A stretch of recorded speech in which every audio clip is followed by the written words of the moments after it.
Hello, जय हिंद, नमस्कार दोस्तों। स्वागत है आपका आज की इस क्लास में। दोस्तों आज हम डिस्कस करने वाले हैं हैबिटेट के बारे में। ठीक है, जो हैबिटेट के बारे में मैंने पूरा क्या फुल एक्सप्लेनेशन आपको बता रखा था इससे पहली क्लास में, लेकिन आज हम डिस्कस करेंगे इसमें जो आपका लघु आवास है उसके बारे में। ठीक है, हैबिटेट के बारे में ये छोटा सा पोर्शन है आपका, इंपॉर्टेंट पोर्शन है आपका, एग्जाम में पूछा जाता है। ठीक है, आपका कोई सा भी एग्जाम हो कंपटीशन से रिलेटेड, आपके हर एग्जाम में क्या है पर्यावरण अध्ययन पूछी जाती है, वहां पे आपसे क्वेश्चंस पुट अप किए जाते हैं। किस तरीके से क्वेश्चन पुट अप किए जाते हैं वो सारे आज मैं क्या है आपको इस वीडियो में बताने वाला हूँ। तो चलिए स्टार्ट करते हैं वीडियो को। तो दोस्तों जैसा कि आपको पता होगा, आप जानते हैं हैबिटेट के बारे में। क्या होता है हैबिटेट? आवास क्या होते हैं, मतलब ठीक है, मतलब क्या होता है कि आवास क्या होते हैं, हैबिटेट क्या होते हैं, या फिर हम कह सकते हैं कि जो जीव होते हैं वो क्या होते हैं, अपने क्या है घरों में रहते हैं। तो घर उनके क्या होते हैं, मतलब बहुत ही सुंदर या फिर बड़े कुछ आकार के नहीं होते हैं। तो हम कह सकते हैं कुछ जीवों के क्या होते हैं जो अपने उनके हैबिटेट होते हैं, आवास होते हैं, वो क्या होते हैं, छोटे होते हैं, बड़े होते हैं, या फिर क्या होते हैं एक बड़े भाग का क्या है कुछ खंड होते हैं। तो हम कह सकते हैं कि विभिन्न प्रकार के जीवों के क्या होते हैं, विभिन्न विभिन्न प्रकार के क्या होते हैं आवास होते हैं। ठीक है दोस्तों, इतना आपको समझ में आ गया होगा। तो अगर हम बात करें दोस्तों आवास की, ठीक है, तो आवास के अंतर्गत है आपका लघु आवास। तो लघु आवास जो आपका इंपॉर्टेंट रहने वाला है, इसमें मैं बात करने वाला हूँ आपको जो डेजर्ट रैट है। ठीक है, मतलब जो डेजर्ट रैट है कुछ इलाकों में क्या होती है ये पाई जाती है, मतलब जो थार जो मरुस्थलीय इलाके होते हैं, ठीक है, डेजर्ट इलाके जो होते हैं कहाँ पे पाए जाते हैं, राजस्थान में। ठीक है, इसको हम बोलते हैं थार। ठीक है, थार जो मरुस्थल इलाका है आपका एक सबसे बड़ा इलाका है, वो तो आप जानते हैं। लेकिन अगर हम बात करें ये डेजर्ट रैट की, तो जो डेजर्ट रैट है आपका कहाँ पे पाया जाता है, राजस्थान में पाया जाता है। ठीक है, इसको हम बोलते हैं डेजर्ट रैट के नाम से क्या इसको जाना जाता है। इसके बाद है दोस्तों आपका कि और भी अगर हम बात करें कुछ विभिन्न प्रकार के जीवों के बारे में, अगर हम बात करें दोस्तों, वो भी क्या होते हैं यहाँ पे पाए जाते हैं। मतलब क्या है कि यहाँ पे क्या है विभिन्न प्रकार की भिन्नता पाई जाती है, कहाँ पे, आवास में। ठीक है, आवास की अगर हम बात करें विभिन्न विभिन्न प्रकार की विभिन्नताएं क्या है पाई जाती हैं।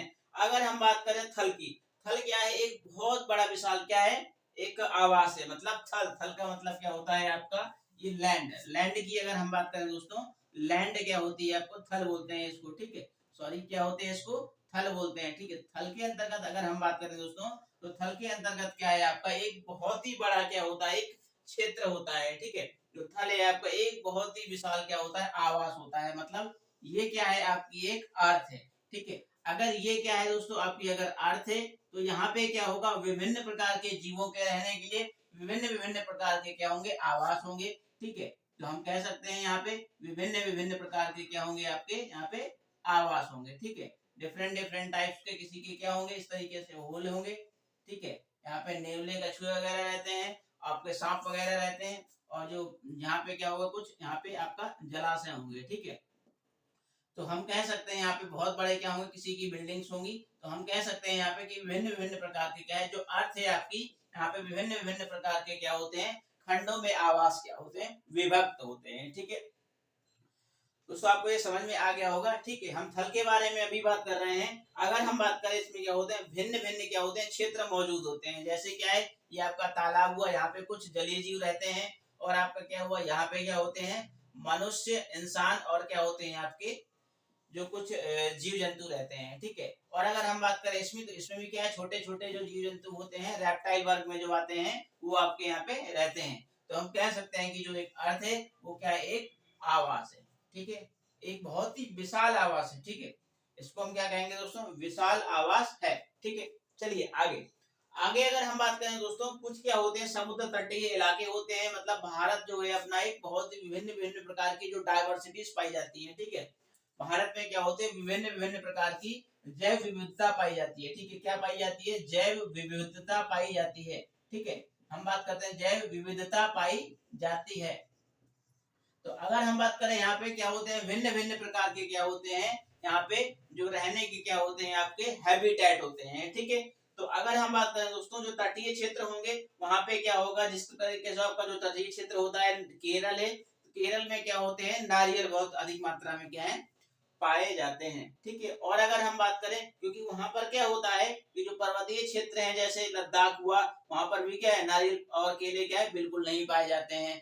मतलब हम कह सकते हैं कि जो पानी वाले इलाके होते हैं वहां पर क्या होते हैं दोस्तों, आपके नारियल केले वगैरह पाए जाते हैं। जो पानी वाले तटीय इलाके नहीं होते हैं वहां पर क्या है, नहीं पाए जाते हैं। मतलब जहाँ पे बर्फ है वहां पे नहीं पाए जाते हैं। ठीक है, इस तरीके से हमने सीख लिया कि जो क्या होता है आपका लघु आवास क्या होते हैं। ठीक है, अब हम कुछ एग्जाम्पल देते हैं दोस्तों आपको कि जो क्या होता है। चूहे की हमने एक प्रजाति बताया। डेजर्ट रैट कहाँ पे पाई जाती है दोस्तों, आपकी राजस्थान में पाई जाती है। ठीक है, अगर हम दोस्तों बात करें आपकी फील्ड रैट की, जो फील्ड रैट होता है आपका बिहार, उत्तर प्रदेश और आपका ये पाया जाता है बिहार में पाया जाता है, उत्तर प्रदेश में पाया जाता है, मध्य प्रदेश। और जो मैदानी क्षेत्र होते हैं यहाँ पर क्या होता है आपका फील्ड रैट पाया जाता है। ठीक है, उत्तर प्रदेश की बात करें कहाँ पे, यूपी, एमपी और आपका क्या होता है बिहार।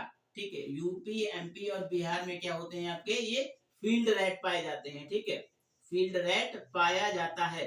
फील्ड रैट जो है आपका वो पाया जाता है। ठीक है, ये आपको आ गया होगा कहाँ पे पाया जाता है, यूपी, एमपी, बिहार, इस क्षेत्र में क्या होते हैं आपके फील्ड रैट पाए जाते हैं। आशा करता हूँ दोस्तों आपको ये जो मैंने आपको जानकारी दी है आपको समझ में आई होगी। ठीक है, तो चलिए आगे देखते हैं हम लघु आवास के कुछ एग्जाम्पल्स की। अगर हम बात करें दोस्तों, अगर हम बात करें दोस्तों लघु आवास के एग्जाम्पल्स की, तो हम जानते हैं कि वो डेजर्ट रैट है वो मैदानी क्षेत्रों में सामान्य रूप से जीवन यापन क्या है, संभव नहीं है, मतलब कर सकते हैं। जो आपका जो डेजर्ट रैट है वो क्या है, आपका जो मैदानी इलाके हैं, जो फील्ड क्षेत्र हैं, वहां पर क्या है वो एक अपने जो अच्छे तरीके से जीवन यापन नहीं कर सकते हैं। क्यों? क्योंकि क्या है वो उस वातावरण के क्या है अनुकूल नहीं है। मतलब उस वातावरण में वो अपने आप को खुद को ढाल नहीं सकते हैं। तो हम कह सकते हैं कि जो फील्ड रैट है, अगर उसको क्या है फील्ड रैट को थार इलाके में भेज दिया जाए तो वहां पर वो क्या है अपना जीवन यापन नहीं कर सकता है।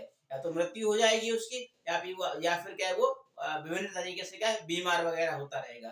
तो अगर वहां के क्षेत्र से क्या है, अगर वहां के रैट को, डेजर्ट रैट को क्या अगर मैदानी इलाकों में भेज दिया जाए तो वो क्या होगा, यहाँ के अनुकूल नहीं रह सकता है। तो दोस्तों आपको ये पता आ गया होगा समझ में।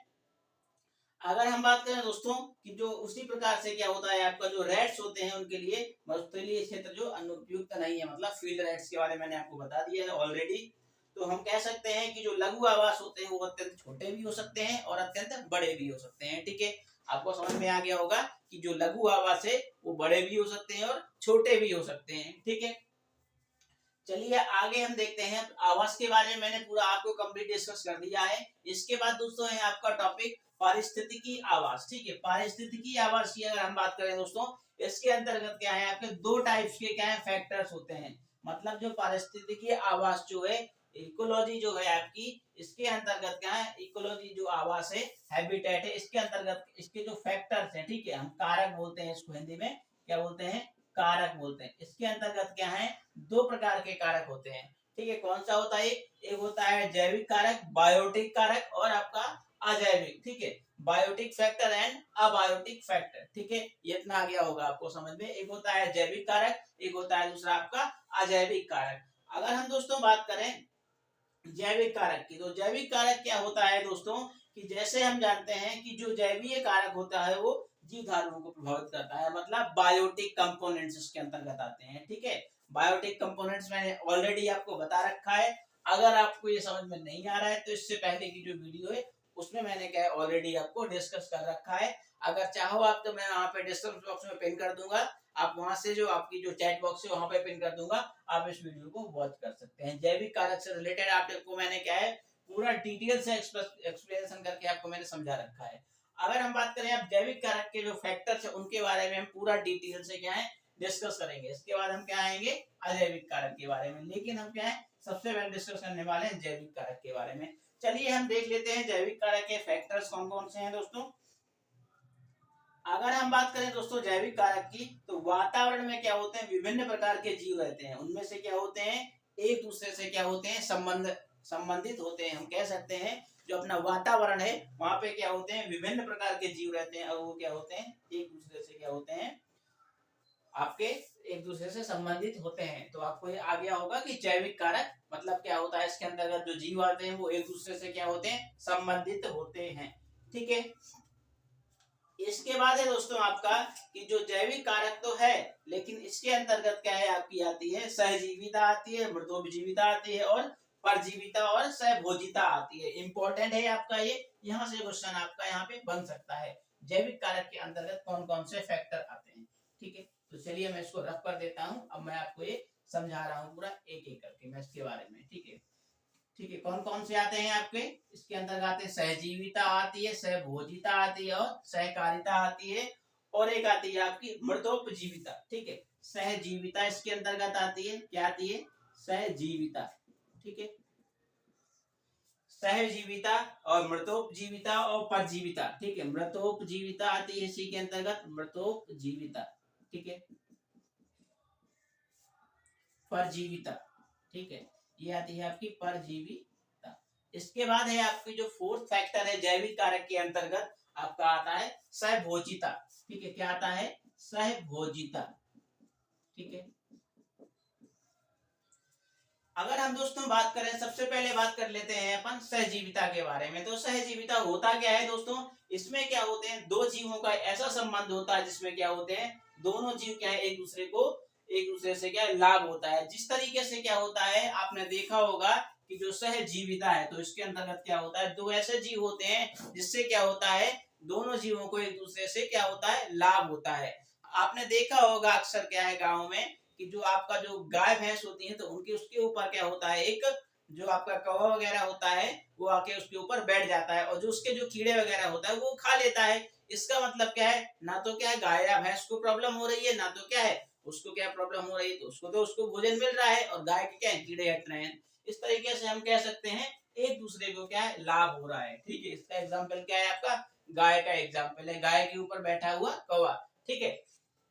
ये आपका सहजीविता का एग्जाम्पल हो गया। अगर हम बात करें एक और एग्जाम्पल के सहजीविता के, तो इसमें क्या होता है लाइकेन, ठीक है। लाइकेन जो आपका इंपॉर्टेंट है, आपका हर एग्जाम में आपका पूछा जाता है। अगर टेट का भी एग्जाम ले लो या सी टेट का एग्जाम ले लो या फिर एस टेट का एग्जाम, कोई भी एग्जाम हो आपका सहजीविता से रिलेटेड एक क्वेश्चन आपका अक्सर बनता है, ठीक है। तो सवाल जो है आपका फुंगी और कवक, ठीक है। हम बोल सकते हैं जो आपका है ये सहजीविता लाइकेन का एग्जाम्पल है, ठीक है। वो एग्जाम में पुटअप करते हैं क्वेश्चन, जो लाइकेन है वो किसका एग्जाम्पल है, लाइकेन की अगर हम बात करें, सहजीविता है शैवाल और कवक, ठीक है। शैवाल और कवक, ठीक है।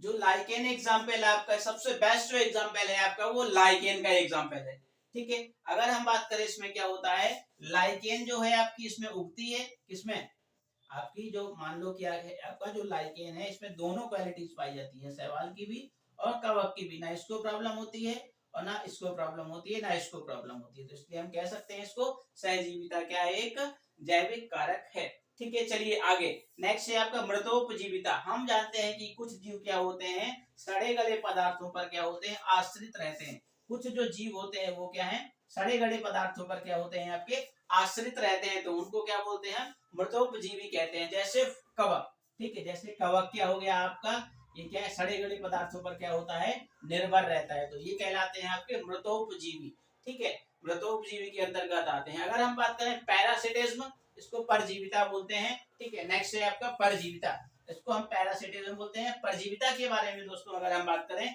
तो इसके अंतर्गत क्या होता है आपका, एक ऐसा जीव होता है जो दूसरे जीव पर क्या होता है, आश्रित होता है।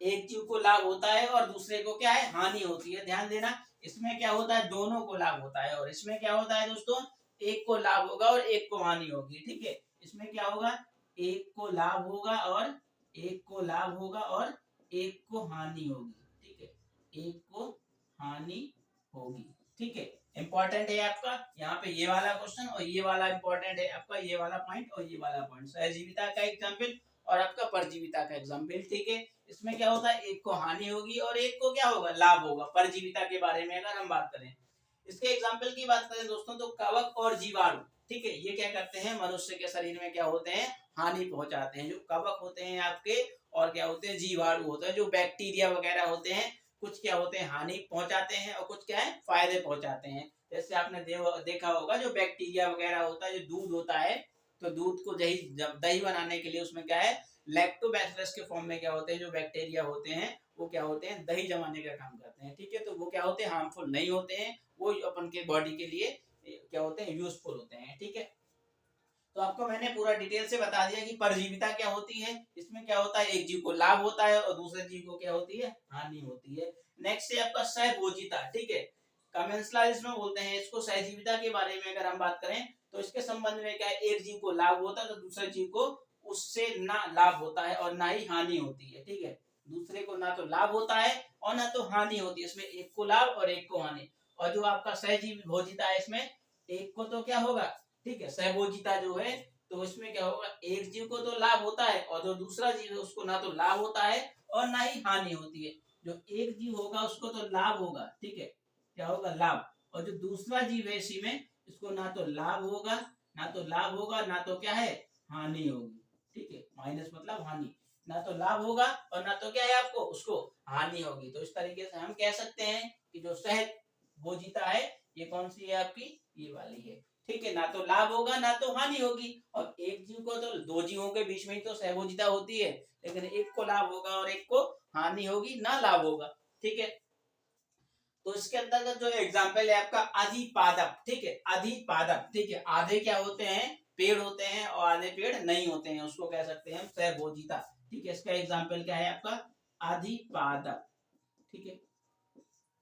ये क्या होते हैं, अधिपादप, सहभोजिता। एग्जाम्पल एग्जाम में क्वेश्चन पूछते हैं ये वाला कि जो अधिपादप है वो क्या है, किसके अंतर्गत आता है, तो सहभोजिता के अंतर्गत आता है, ठीक है। ये आपको जानकारी आपको समझ में आ गया होगा। पूरा टॉपिक मैंने आपको समझा दिया है पारिस्थितिकी आवास के बारे में। जैविक फैक्टर अपना चल रहा है, जो इतना मैंने अभी यहाँ तक समझाया आपको समझ में आ गया होगा, ठीक है। तो चलिए आगे हम बात करते हैं दोस्तों। जीवों में क्या होते हैं, परस्पर निर्भर रहते हैं, जो क्या होते हैं, एक जीव क्या होते हैं दूसरे जीवों पर, या एक जाति दूसरे जाति पर क्या होती है, हमेशा निर्भर रहती है। तो अगर हम बात करें कुछ क्या है, अन्योन्याश्रयी संबंध, ठीक है। तो जीव जातियों के ऐसे संबंध को क्या है, अन्योन्याश्रयी संबंध कहते हैं किसी भी आवास में, ठीक है।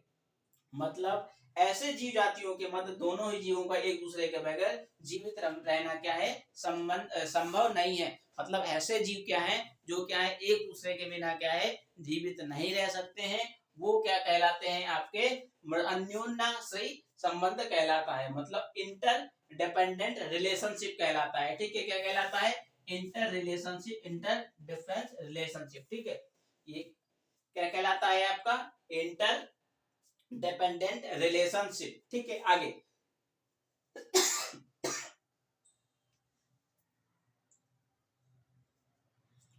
तो हम कह सकते हैं दोस्तों इसमें कि जो आपको बता दिया मैंने आपको कि जो अन्योन्याश्रयी क्या होता है, संबंध कहलाता है। इसमें क्या आते हैं, सहोपकारिता, ठीक है, म्यूटलिज्म आता है इसके अंतर्गत, सहोपकारिता आता है, इसको हिंदी में बोलते हैं सहोपकारिता, ठीक, म्यूटलिज्म, सहोपकारिता, ठीक है। इसको क्या बोलते हैं, सहोपकारिता बोलते हैं, ठीक है। सहोपकारिता के अंतर्गत क्या होते हैं, ऐसे जीव आते हैं जो क्या होते हैं, एक दूसरे के बगैर क्या है, जीवित नहीं रह सकते हैं, या फिर क्या है, वो उनका जीवन संभव नहीं है। जिस तरीके से हम कह सकते हैं, एक हंस का एग्जाम्पल अगर हम बात करें तो एक हंस क्या है, दूसरे हंसनी के बगैर क्या है, वो जीवित नहीं रहता है। इस तरीके से हम कह सकते हैं कि अगर इसकी डेथ हो जाएगी तो ये भी क्या है, ऑटोमेटिक ऑलरेडी क्या है, अपनी डेथ, अपनी जान दे देता है। तो हम कह सकते हैं यहाँ पे जो ये वाला जो एग्जाम्पल है वो क्या है, सहोपकारिता का एग्जाम्पल है, ठीक है। इतना आपको समझ में आ गया होगा। पौधे एवं जो होते हैं, पौधे के बीच क्या होती है, सहोपकारिता होती है। जैसे लाइकेन हुआ, शैवाल हुए और जो फंगी हुई, लाइकेन, एल्गी और फंगी, ठीक है, इनका संबंध है, एक दूसरे से क्या है, इनका संबंध है, लाइकेन, फंगी और आपका लाइकेन हिंदी में बात करें तो लाइक, शैवाल और कवक। जो लाइकेन का एग्जांपल मैंने आपको बताया अभी कि सहजीविता के अंतर्गत आता है, लाइकेन जो है आपका, और कवक और शैवाल जो है आपके लाइकेन के अंतर्गत आते हैं। दोस्तों आपको ये समझ में आ रहा होगा। दोस्तों अगर आपको समझ में आ रहा हो तो चैनल को सब्सक्राइब कर दीजिए, साथ ही साथ घंटी को दबा दीजिए। इससे क्या होगा, जितनी भी मेरी नोटिफिकेशन होगी आपको सबसे पहले प्राप्त हो जाएंगी, ठीक है। तो चलिए हम आगे देखते हैं, आगे बढ़ते हैं। अगर हम दोस्तों बात करें इसमें, लाइकेन का एग्जांपल मैंने आपको बता दिया है, आपका किसके अंतर्गत आता है, आपका लाइकेन जो है आपका सहजीविता के अंतर्गत आता है, ठीक है। इसके बाद है आपका जो शैवाल है, उसमें क्लोरोफिल होता है। यह क्या है, अपना भोजन खुद बनाता है। आप जानते हैं कि जो शैवाल है दोस्तों, वो क्या होता है, जो आपने काई देखी होगी, जो आपका जो पानी होता है, पानी सड़ने लगता है तो उसमें ग्रीन ग्रीन टाइप सी क्या है, ऊपर एक परत जम जाती है तो वो क्या कहलाती है, आपकी शैवाल कहलाती है। तो क्या होता है कि जो शैवाल है ये फोटोसिंथेसिस की रिएक्शन के द्वारा अपना भोजन क्या है, खुद बनाता है। ठीक है, ये दूसरे के भोजन पर निर्भर नहीं रहता है, अपना भोजन खुद तैयार करता है। ठीक है, तो हम कह सकते हैं कि जो शैवाल है दोस्तों वो क्या है, उसमें क्लोरोफिल होती है। तो कवक में क्या है, क्लोरोफिल नहीं होती है। इसमें क्लोरोफिल है और इसमें क्या है, क्लोरोफिल नहीं है। इसमें क्लोरोफिल और इसमें क्या है, क्लोरोफिल नहीं है। तो मतलब क्या है, ये इस पर डिपेंड रहेगा, ये अपना भोजन क्या है, खुद बनाएगा और इसको भी प्रॉब्लम नहीं होती है, किसको, शैवाल को। ठीक है, तो हम कह सकते हैं एक में क्लोरोफिल है और एक में क्या है, क्लोरोफिल नहीं है। ठीक है, तो अपना भोजन वो खुद नहीं बना सकता है। कवक जो है उसका जो अध्ययन है हम फंगी बोलते हैं कवक को, उसका अध्ययन हम माइकोलॉजी के अंतर्गत करते हैं। ठीक है, कवकों का अध्ययन किसके अंतर्गत करते हैं, कवकों का अध्ययन। ठीक है, कवकों का अध्ययन माइकोलॉजी। ठीक है, माइकोलॉजी।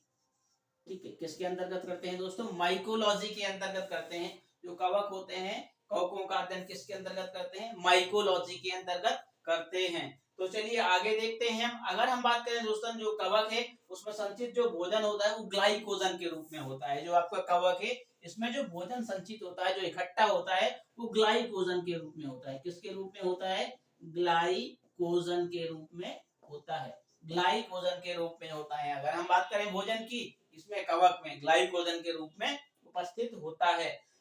अब अगर हम बात करें दोस्तों कि जो कवक है अपना भोजन शैवाल से तो प्राप्त करता है और इसके बदले में क्या है, कवक शैवाल को मॉइस्चर जो है आपका, मतलब दोस्तों यहाँ पे इंपॉर्टेंट है आपका कि जो कवक है अपना भोजन शैवाल से तो लिया उसने, जो कवक ने इससे लिया भोजन, ठीक है, शैवाल से, लेकिन वो क्या करता है, इसके बदले में क्या है, कवक शैवाल को नमी, ठीक है, जो कवक है वो शैवाल को क्या करता है, नमी देता है और उसको क्या देता है, आपको सॉल्ट वो देता है, मिनरल्स देता है। ठीक है, खनिज लवण देता है और आश्रय प्रदान करता है। ठीक है, जो कवक है किसको, शैवाल को आश्रय प्रदान करता है और इसके बदले में ये क्या है, भोजन देता है। हम कह सकते हैं कि इन दोनों में क्या है, सहजीविता है। ठीक है, एक दूसरे पर क्या है, निर्भर रहते हैं, एक दूसरे के बिना क्या होंगे, ये खत्म है, इनका कोई अस्तित्व नहीं है। ठीक है, तो लाइकेन जो एक अच्छा एग्जाम्पल है आपका सहजीविता का। इसके बाद है दोस्तों शैवाल और कवक क्या है, एक दोनों क्या है, एक दूसरे से क्या होते हैं, लाभान्वित होते रहते हैं। इसका भी काम चलता रहता है और इसका भी काम चलता रहता है।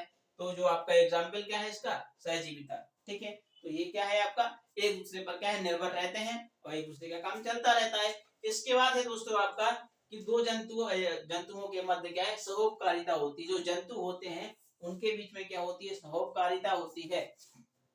ठीक है, क्या होती है, उन दोनों के बीच में सहोपकारिता होती है। इसके बाद है दोस्तों आपका कि जो ऑस्ट्रिच और जेब्रा, ठीक है, ऑस्ट्रिच और जो जेब्रा है या बारहसिंगा के बीच क्या होती है, भी सहोपकारिता होती है। आपने देखा होगा या फिर आप जानते हैं कि जो अफ्रीका है उसमें क्या होता है, एक विशालकाय पक्षी पाया जाता है जो आकाश में उड़ नहीं सकता है पर जमीन पर चल और तेजी से दौड़ सकता है। इसको हम क्या कहते हैं, ऑस्ट्रिच कहते हैं। कहाँ पे पाया जाता है दोस्तों, दक्षिण अफ्रीका में पाया जाता है। ठीक है, कहाँ पाया जाता है, दक्षिण अफ्रीका में पाया जाता है। कहाँ पाया जाता है, दक्षिण अफ्रीका में पाया जाता है। दक्षिण अफ्रीका में क्या पाया जाता है, दक्षिण अफ्रीका में ऑस्ट्रिच पाया जाता है। दक्षिण अफ्रीका में ऑस्ट्रिच पाया जाता है। क्या पाया जाता है, ऑस्ट्रिच पाया जाता है। इसको हम क्या बोलते हैं, शुतुरमुर्ग। ठीक है, शुतुरमुर्ग के नाम से भी इसको जानते हैं, शुतुरमुर्ग पाया जाता है। ठीक है, क्या पाया जाता है दक्षिण अफ्रीका में, ऑस्ट्रिच या फिर शुतुरमुर्ग पाया जाता है।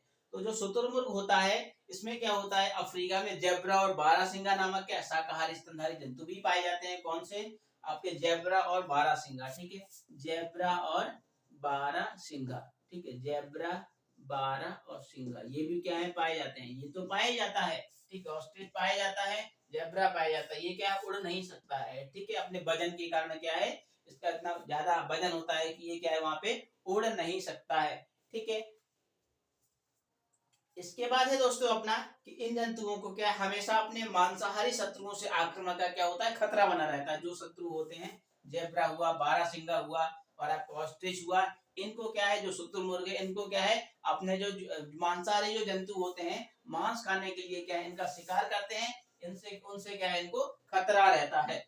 ठीक है। तो खतरा रहता है तो क्या होता है कि ऑस्ट्रिच क्या है, जो पक्षी है वो बारहसिंगों और जेब्राओं के बीच में क्या है, झुंड बना करके चलते हैं। ठीक है, मतलब क्या कि जो आपका ऑस्ट्रिच है, पक्षी है, वो बारहसिंगा और जेब्रा के क्या है, झुंडों के साथ चलते हैं। जो जेब्रा है उनके झुंड के क्या है, साथ चलते हैं। जेब्रा का झुंड चल रहा है, वहीं पे क्या है, और बारहसिंगा का झुंड चल रहा है, तो वहीं पे क्या है, ये चलते हैं साथ में, ताकि क्या हो, इनको क्या करें, मांसाहारी जो जंतु है, शेर वगैरह हैं, वो क्या है, इनका शिकार ना करें। तो हम कह सकते हैं यहाँ पे कि जो बारहसिंगा है, उनके झुंडों के लिए क्या है, चौकीदार या फिर संतरी का कार्य करते हैं। जो जबरा और बारहसिंगा है वो क्या है, उनकी चौकीदारी करते हैं। ठीक है, चौकीदारी का काम करते हैं। किनके लिए, ऑस्ट्रिच या शुतुरमुर्ग के लिए। ठीक है, मतलब क्या, इन जीवों को बचाते हैं ये लोग। कौन, ऑस्ट्रिच, और ऑस्ट्रिच को बचाते हैं बारहसिंगा और आपका हुआ ये आपका जेब्रा। ठीक है, तो बारहसिंगा या जो जेब्रा है, ऑस्ट्रिच की इस सहायता के बदले में क्या है, इनको भोजन प्रदान करते हैं। जो बारहसिंगा या जेब्रा क्या है, ऑस्ट्रिच की इस सहायता के लिए क्या करते हैं, इनको भोजन प्रदान करते हैं। ठीक है, तो ऑस्ट्रिच क्या है, इनकी सहायता करते हैं। इसकी क्या है, इससे क्या है, इनकी जो क्या है आपकी, इनकी जो जान है वो बच जाती है, आसानी से अपना जीवन बचा लेते हैं। कौन, ऑस्ट्रिच बचा लेते हैं। ठीक है, ठीक है, इतना दोस्तों आपको समझ में आ गया होगा। नेक्स्ट है दोस्तों, हम कह सकते हैं कि जो सूक्ष्म जीव होते हैं, सूक्ष्म जीव तथा अन्य जीवों के मध्य क्या होती है, सहोपकारिता होती है। जो सूक्ष्म जीव होते हैं और जो अन्य जीव होते हैं, उनके बीच भी क्या होती है, सहोपकारिता होती है। ठीक है, सहोपकारिता होती है। तो हम कह सकते हैं कि जो क्या होता है आपका, एक अन्योन्याश्रय संबंध हम बोल सकते हैं इसको, कि जो पौधे होते हैं, जैसे राइजोबियम की बात करें, दलहन कुल का एक पौधा है मटर, तो इनके बीच में क्या होता है, जो राइजोबियम होता है, वो एक प्रकार का क्या होता है, सूक्ष्म जीव बैक्टीरिया होता है। तो जैसे ही बैक्टीरिया क्या होता है, उसके अंदर पाया जाता है, किसमें, दलहन वाली रूट्स में, तो गांठों के भीतर निवास करता है। राइजोबियम जो है और मटर का पौधा क्या है, दोनों परस्पर आश्रित हैं। जो राइजोबियम है और जो मटर का पौधा है, वो दोनों क्या है, एक दूसरे पर क्या होते हैं दोस्तों, आश्रित होते हैं। ठीक है, जो राइजोबियम है और जो मटर का पौधा है, वो क्या है, एक दूसरे पर आश्रित होते हैं। मान लो क्या है, ये आपका क्या है, एक राइजोबियम है आपका, ये एक राइजोबियम है। ठीक है, यहाँ पे छोटी छोटी गांठें हैं, ये आपकी क्या होंगी, राइजोबियम होंगी। ठीक है, ये आपका क्या है, एक राइजोबियम है और यहाँ पे ये गांठें हैं, तो हम कह सकते हैं इसको यहाँ से। ठीक है, तो दोस्तों यहाँ पे क्या होगा, जो राइजोबियम है, ये क्या करता है, मटर के जो पौधा है, मटर के पौधे को क्या करता है, ये नाइट्रोजन वगैरह प्रदान करता है। ठीक है, तो हम कह सकते हैं यहाँ पे आपको कि जो जैसे मटर का पौधा हुआ, और जिसमें क्या होता है, दलहन कुल का जो एक फैमिली है, उसमें राइजोबियम पाया जाता है। नेक्स्ट है दोस्तों आपका कि जो राइजोबियम और मटर का पौधा है, वो दोनों परस्पर के आश्रित हैं, एक दूसरे पर आश्रित है, बिल्कुल आश्रित हैं। जब क्या होगा, इसको कोई प्रॉब्लम नहीं है, तो ये क्या करता है, जो मटर के पौधे में राइजोबियम रहता है, तो ये क्या है, आश्रित है। ठीक है, अगर दोस्तों ये जानकारी आपको अच्छी लग रही हो, चैनल को लाइक कर दीजिए, सब्सक्राइब कर दीजिए, साथ ही साथ बेल आइकन या घंटी को दबा दीजिए। इससे क्या होगा, जितने भी आने वाले जो वीडियोस होंगी, उसकी नोटिफिकेशन आपको क्या सबसे पहले प्राप्त हो जाएगी। ठीक है, तो आगे देखते हैं दोस्तों। अब आगे हम बात करने वाले हैं इसमें आपका जो है ब्रैडी राइजोबियम। ठीक है, ब्रैडी राइजोबियम के बारे में अगर हम थोड़ा सा बात कर लें, तो जो ब्रैडी राइजोबियम होता है दोस्तों, वो क्या होता है। ठीक है, इसका जो लास्ट टॉपिक ही चल रहा है, तो हम ब्रैडी राइजोबियम के बारे में बात करें, तो जीवाणु की जो जातियां होती हैं, लेग्यूमिनोसी, जो मटर कुल के पौधों की जड़ों में पाई जाती हैं, जो वायुमंडलीय नाइट्रोजन का क्या करते हैं, स्थिरीकरण करते हैं। जो नाइट्रोजन होती है, उसका क्या करते हैं, स्थिरीकरण कहते हैं। ये भी क्या है, मटर कुल के पौधों में पाए जाते हैं। अगर हम दोस्तों बात करें किसकी, नाइट्रेट की, तो जो नाइट्रोजन है उसको नाइट्रेट में परिवर्तित कर देते हैं जो पौधे होते हैं, और उसको क्या है, फिर इसको वृद्धि के रूप में क्या करते हैं, पौधे ले लेते हैं।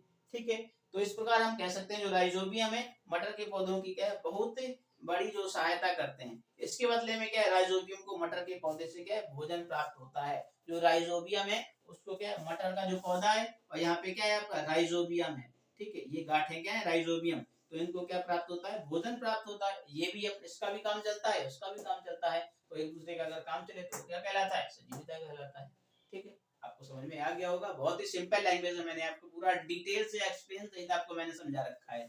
ठीक है, इसके बाद दोस्तों अगर हम बात करें, एक दूसरे पर क्या है, आश्रित रहते हैं और एक दूसरे को क्या है लाभान्वित करते रहते हैं, एक दूसरे को फायदा होता रहता है। ठीक है, तो अगर हम दोस्तों अब बात करें सूक्ष्म जीव की, तो सूक्ष्म जीवों में क्या होते हैं, एक कोशिकीय जीव जैसे क्लोरेला, हाइड्रा नामक जो जंतु हैं वो क्या होते हैं, देहवृत्ति मतलब बॉडी में क्या होते हैं निवास करते हैं। हाइड्रा हुआ, क्लोरेला हुआ, जो बॉडीज होती हैं इसके अंतर्गत क्या होते हैं ये पाए जाते हैं। जो क्लोरेला है एक शैवाल को क्या अंतरिक्ष यान के कैबिन के हीट में डालकर अंतरिक्ष यात्री को क्या करते हैं प्रोटीन युक्त भोजन और जल ऑक्सीजन प्राप्त हो सकते हैं। मतलब दोस्तों जो आपकी क्या होती है अंतरिक्ष यात्री होते हैं उनको प्रोटीन युक्त भोजन, जल और ऑक्सीजन प्राप्त हो सकते हैं। कैसे, तो क्या करते हैं उसको क्लोरेला को शैवाल को अंतरिक्ष यान के कैबिन के हौज में उगाकर, ठीक है कैबिन के हौज में उगा देंगे। इससे क्या होगा, जो इंसान होंगे उनको प्रोटीन्स मिलती रहेगी। ठीक है, क्लोरेला जो है वो एसिटे बुलेरिया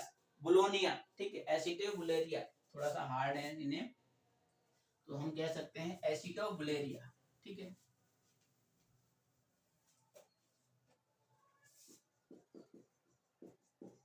एसिटो बुलेरिया, ठीक है एसिटो बुलेरिया।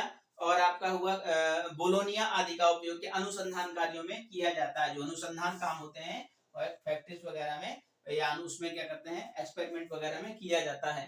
ठीक है, तो दोस्तों इसके बाद है आपका क्लोरेला हाइड्रा लोग क्या है दोनों अपनी आवश्यकता की पूर्ति के अनुसार क्या होते हैं आश्रित रहते हैं एक दूसरे पर। तो दोनों क्या है एक दूसरे से लाभान्वित होते हैं, ना इसको प्रॉब्लम होती है क्लोरेला को ना तो हाइड्रा को। ठीक है, किसको, हाइड्रा को। तो एक दूसरे से क्या होते हैं ये प्रभावित होते रहते हैं, एक दूसरे से क्या इनका काम चलता रहता है।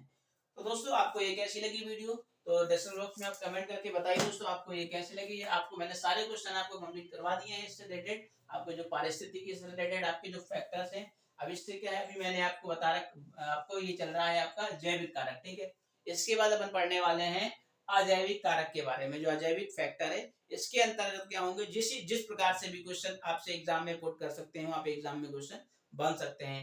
तो दोस्तों मिलते हैं नेक्स्ट वीडियो पे। अगर आपको वीडियो अच्छी लगी हो तो चैनल को लाइक कर दीजिए, साथ ही साथ बेल आइकन को घंटी को दबा दीजिए। ठीक है, और साथ ही साथ सब्सक्राइब कर लीजिए, रेड बटन बन के आ रहा होगा आप उसको सब्सक्राइब कर लीजिए। इससे क्या होगा मेरा मोटिवेशन होता रहेगा और जो भी आपको नेक्स्ट वीडियो मिलेगी वो आपको सबसे पहले प्राप्त हो जाएंगी। तो मिलते हैं नेक्स्ट वीडियो पे।